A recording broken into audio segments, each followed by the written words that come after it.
तब गोपियों ने भगवान के लिए गीत गाया और उस गीत का नाम है गोपी गीत।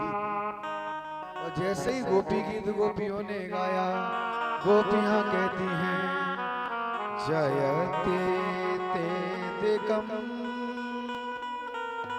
जन्मना व्रज श्रयत इंदिरा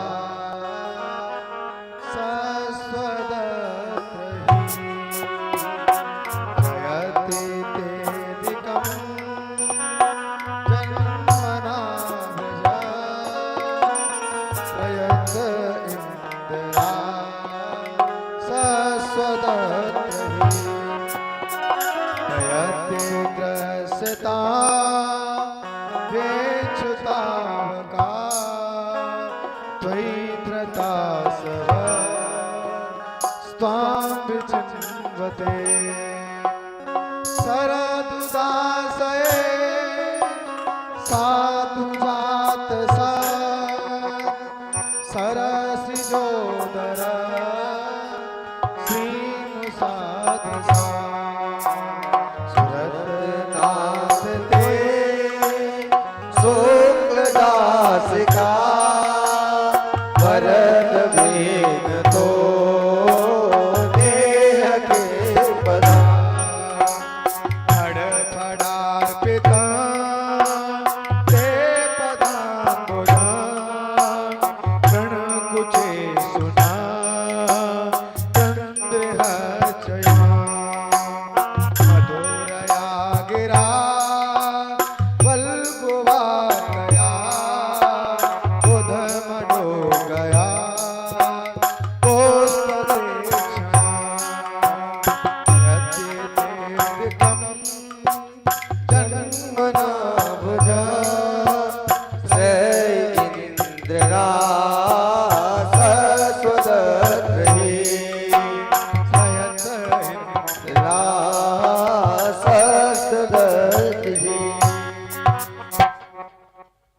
गोपियों ने गीत गाया जयति तेधिकम जन्मना व्रज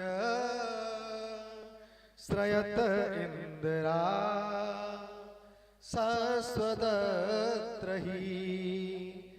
श्रयत इंदिरा, इंदिरा माने लक्ष्मी। बोले गोपियां बोली भगवान जब से तुम वैकुंठ को छोड़ करके हमारे वृंदावन में आए हो, पधारे हो, तब से इस वृंदावन की शोभा वैकुंठ से अधिक हो गई है। और लक्ष्मी जी वैकुंठ को छोड़ करके भी वृंदावन में महाराज गुहारी कर रही हैं। बोलो राधे राधे।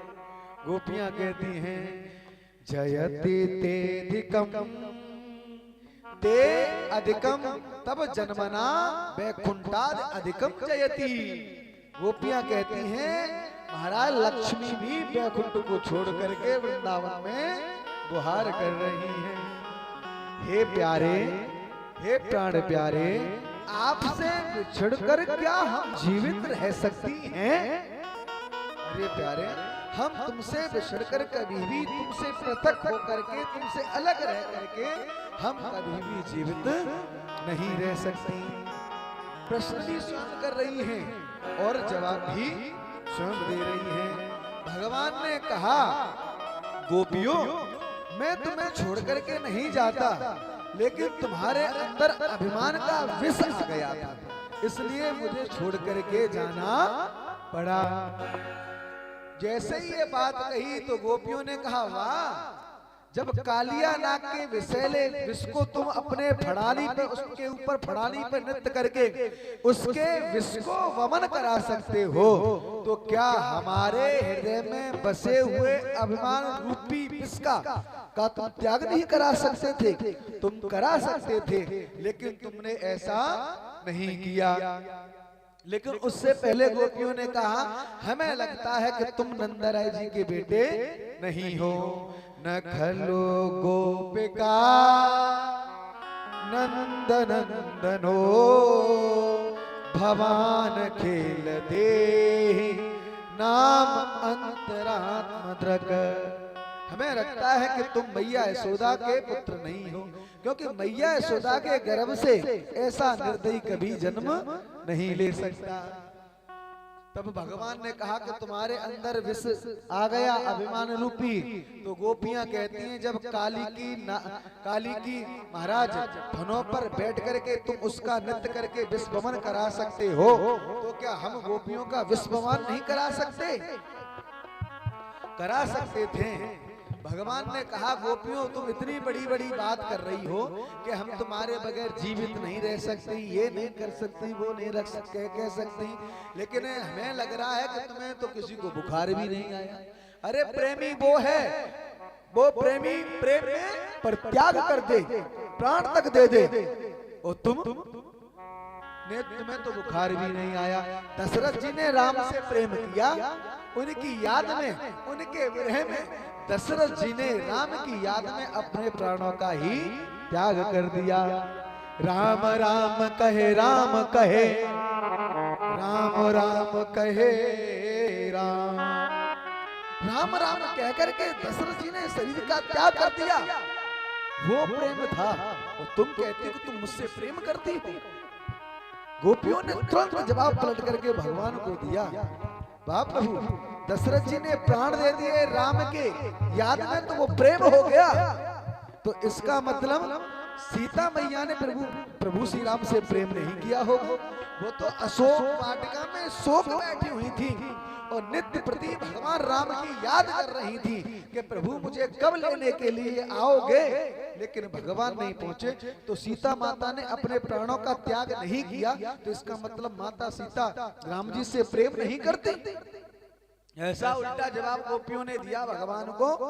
हनुमान जी से पूछा भगवान ने कि बताओ सीता क्या कर रही थी, जीवित हैं?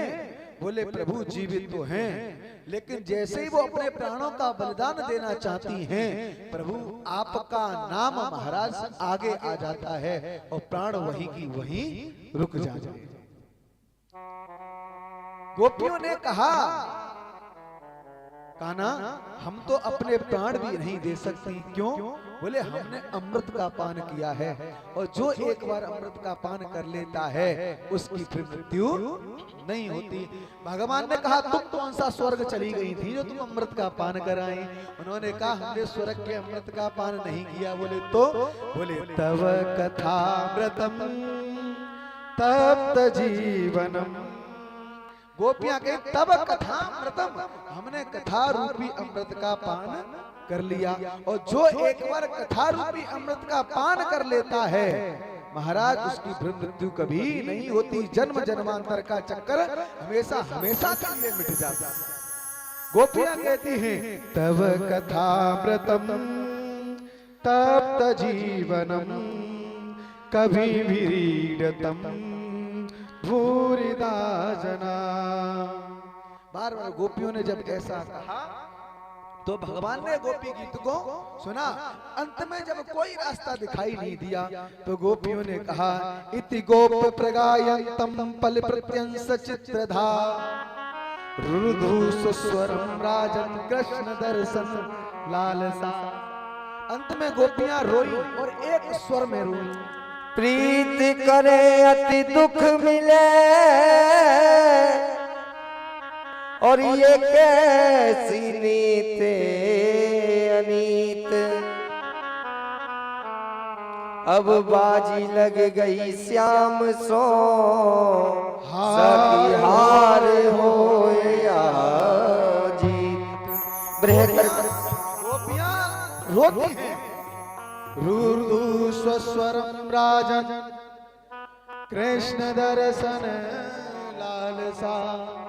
गोपियां रोने लगी, और जैसे ही गोपियां रोई, अच्छा व्यक्ति गा तो एक स्वर में सकता है, गोपियां गा तो एक स्वर में सकता है, लेकिन कभी भी कोई भी व्यक्ति रो एक स्वर में नहीं सकता।